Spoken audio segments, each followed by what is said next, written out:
So what we're going to do is spend a few minutes talking about how the tests in your folder can be used to, and will be one of the main ways that you use to prepare for the midterm. But let's back up a step. You do have a midterm. When are you guys due up? Period 4 is due up on the first day. This year that is correct. So you're due up on Wednesday. Okay, you're due Wednesday. But here's kind of the deal. I'm trying to treat this more like a college course. So I want you to get a taste for how to study for a midterm when the teacher doesn't maybe just hand you like a packet and say, here, do these 10 problems or do these 50 problems and you'll be ready for the test. In other words, how do you study for something when the professor just says midterm on, everything we've learned so far? In math class, what you have to do is you have to put in some work. You do. It takes work to review and to study. Sometimes kids are like, I don't want to do that. I'm just going to come in and wing it. And maybe that'll work okay for you. I'm just being honest. There are kids right now, maybe some of you are just saying that. But maybe it won't work okay.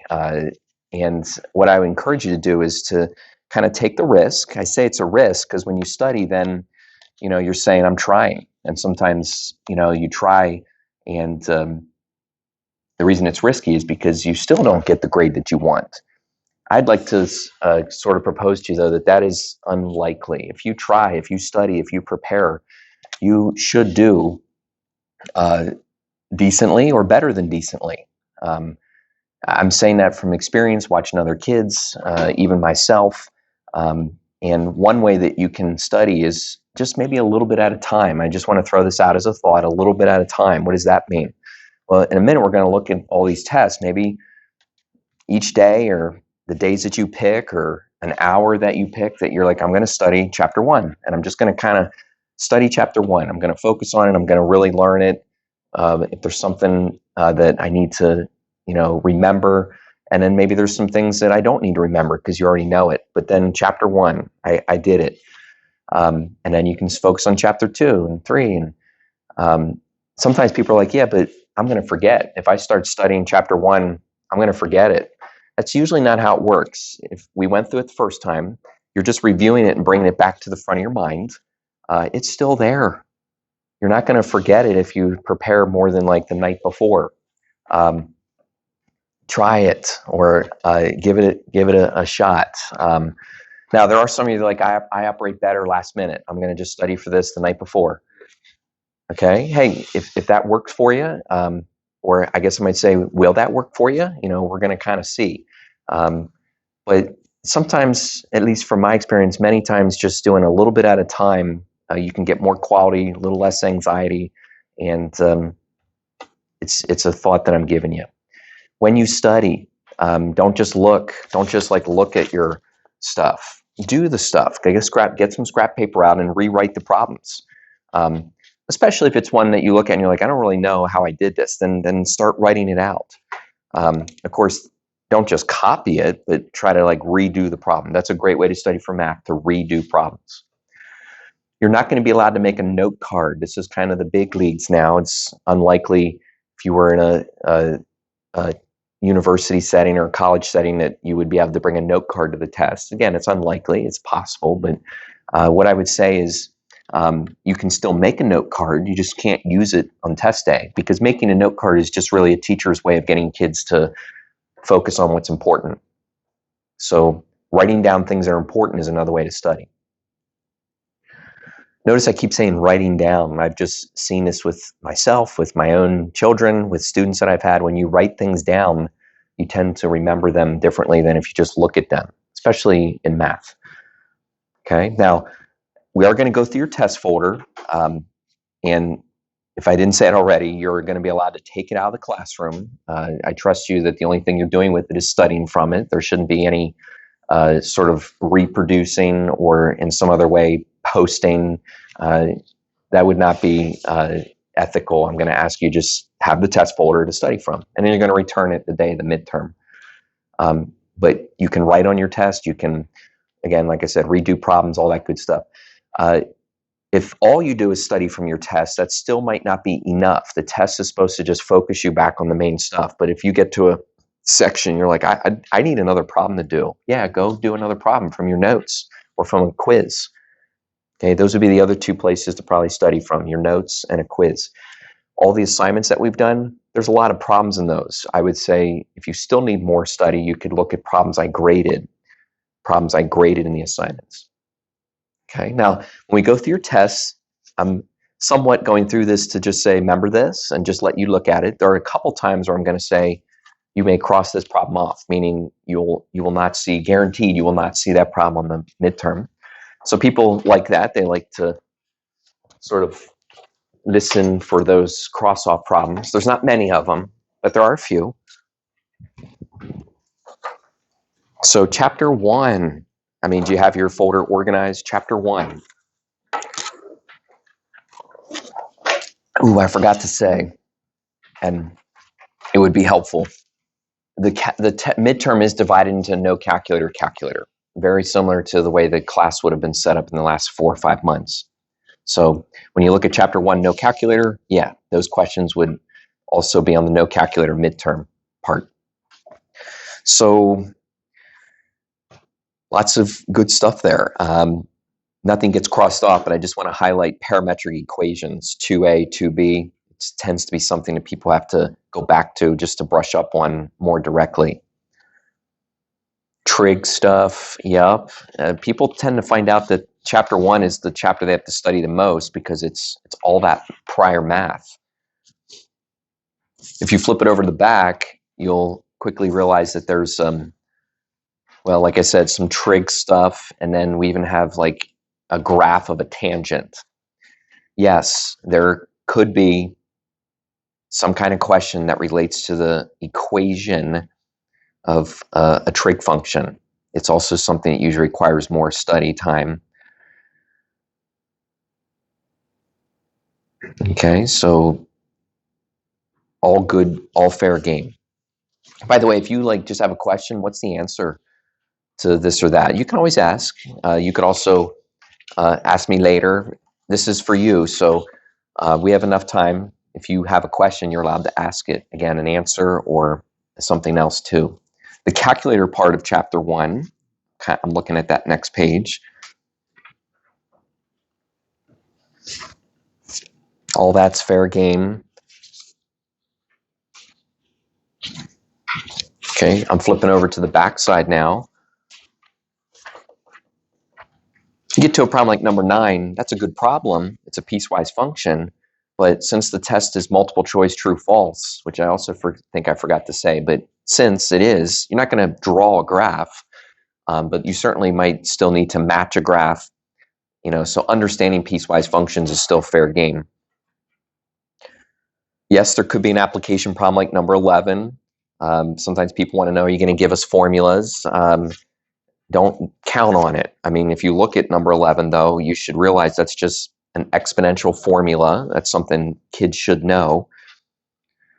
You will be able to cross off the very last problem. You're not going to have to do regression on the midterm.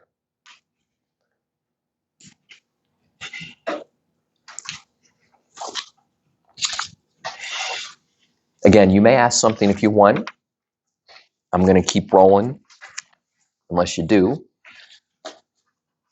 So chapter 2 is kind of the first official calculus chapter, limits. And the no calculator part of this test is loaded with conceptual things, especially the first page. What does it mean? Like number 3, what does it mean if the limit as x approaches c from the right and c from the left is equal to plus or minus infinity? I'm not trying to get you worried, but can you picture that? If a limit is equal to plus or minus infinity? That's why you should have wrote vertical asymptote for number 3. But there were other kinds of asymptotes. It's a good page. Lots of good questions on there. There were other questions on some quizzes I remember that were conceptual. Maybe pulling those quizzes out is good. I'm flipping to page 2.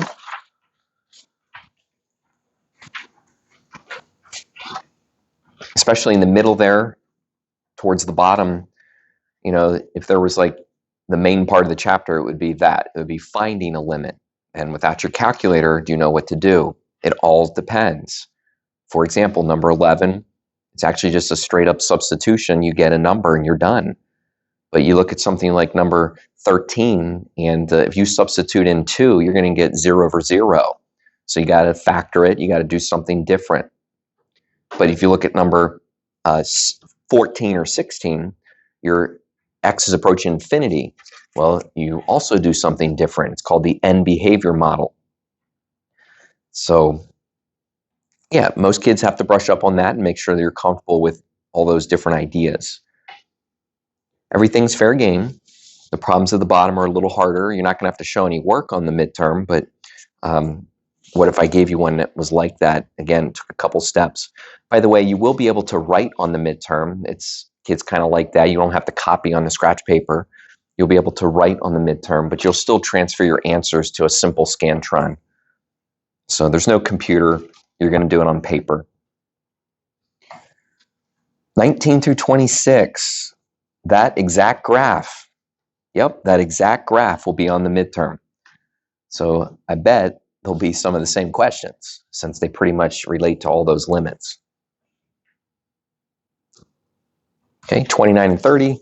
Again, you don't have to draw. You won't be asked to draw stuff, but understanding what each of those statements mean is still part of limits. So all good stuff.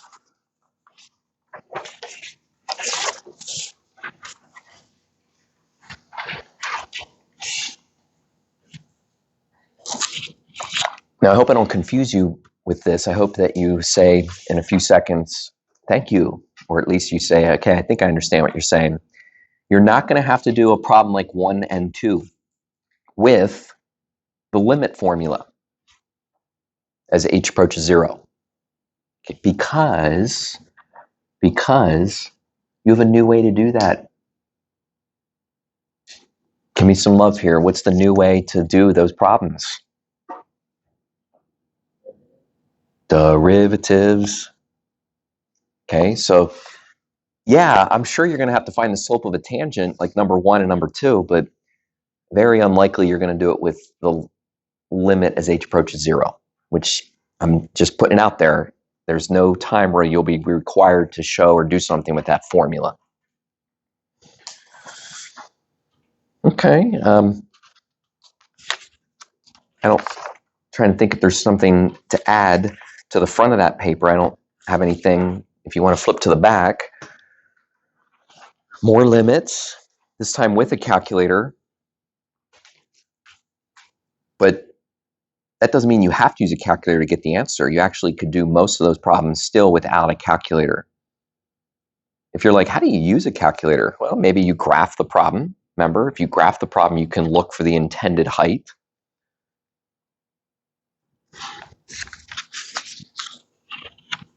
Okay, and other things that you see down through to the bottom are all good stuff. Of course, it's a multiple choice test, so you're not really going to be writing out the limits from scratch, but you may have to choose the ones that are correct.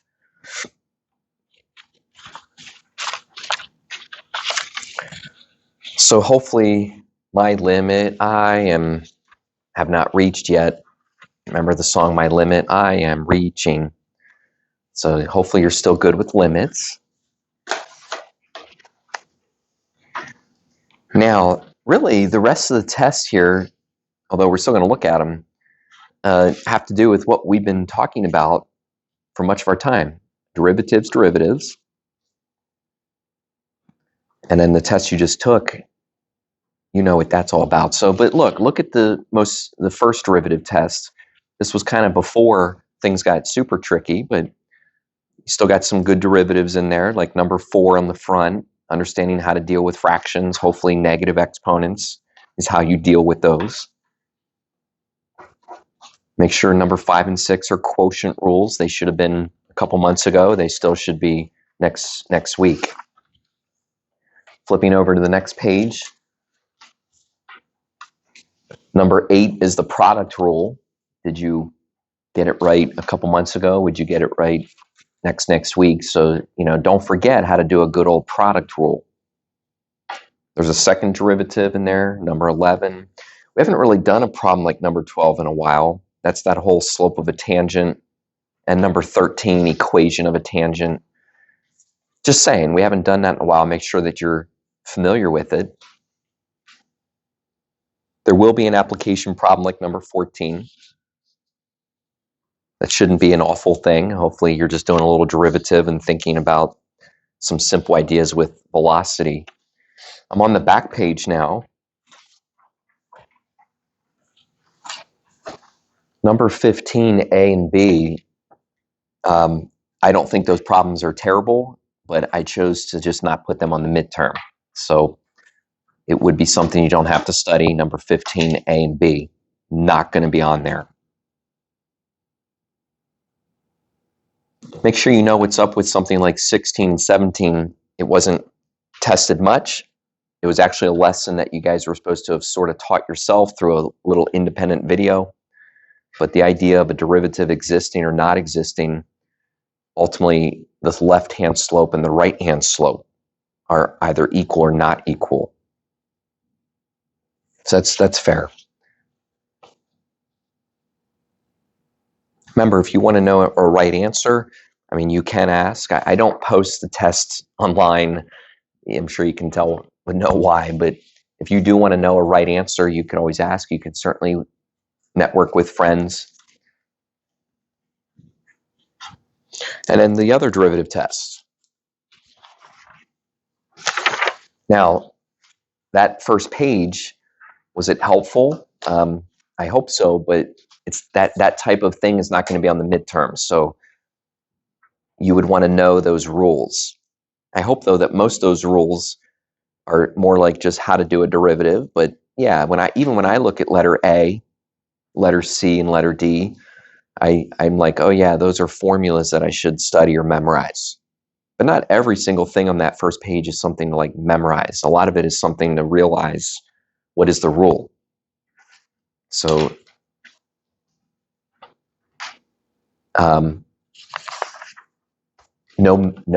no matching like that on the midterm. You'll just have to know how to do the derivative.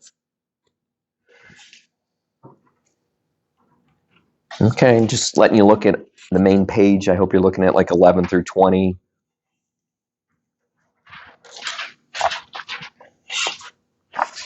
And then on the last page, we are going to cross off number 21. Okay.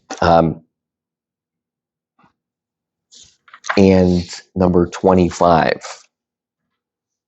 It hurts me to say that for 25 because that's supposed to be one of the true joys of calculus. Remember that? A true joy of calculus. So we'll have to find something else to be joyful about because you won't have to do a second derivative implicitly.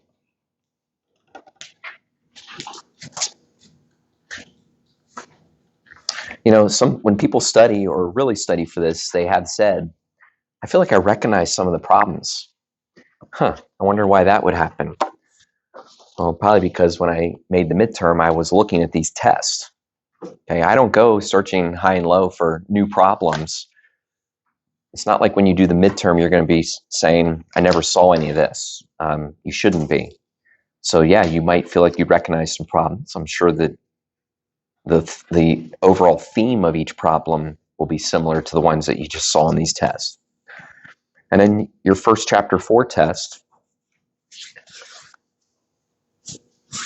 it fits nicely into the no calculator component. Here's the thing, you're not going to have a problem that you like analyze from top to bottom. You know, like for the works, it's going to be more like, here's a problem, and I might just hand select, oh, tell me about the concavity. So you have to be like, okay, I don't have to do the whole problem. I can just skip down to the second derivative, and I'm going to know what's up with concavity. So being able to be smart like that will also save you time.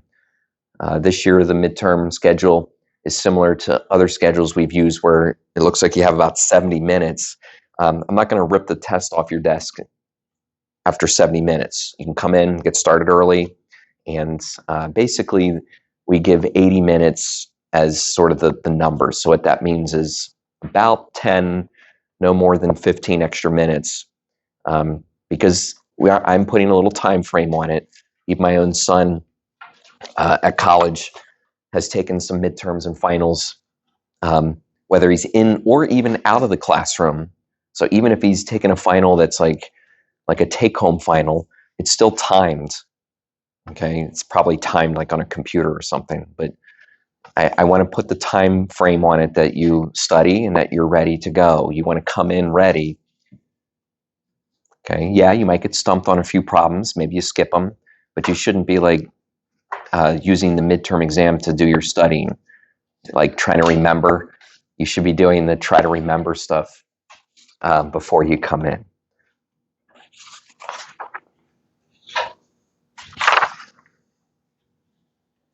Chapter 4 test, there wasn't anything that I highlighted one way or the other, but I do want to say what I said when I passed it out. The ABCDEFG problem, you could see something like that again. So if the first time through wasn't maybe your best, study it, work it out, talk to somebody, ask me. I'd like you to be able to understand that in case you see it again. Something that you're wondering. Okay, I mean, you're young adults. You have to learn how to sort of manage your time. I hope you don't spend all break worrying about midterms. That would not be healthy. You got to take a break. And some of you, you'll have no problem doing that. But as I said, you might want to also consider taking a little chunk of time and looking at each chapter. I know for me, that would have made me feel a little better. I would have felt like I'm kind of getting started. And if you're getting started with something, you're not, again, kind of anxious about it because you know that you're doing something about it. So that could be a smart thing to do too. You have to have a good balance, however what that's gonna look like for you guys. If you want to see like what the week looks like, you can always look at my calendar for January, because we will do some other math. And I do take one day before the midterm and kind of give you like a sample midterm. That's nice. Kids like that. It'll give you, about 15 sample questions. So again, we'll do that the day before the midterm.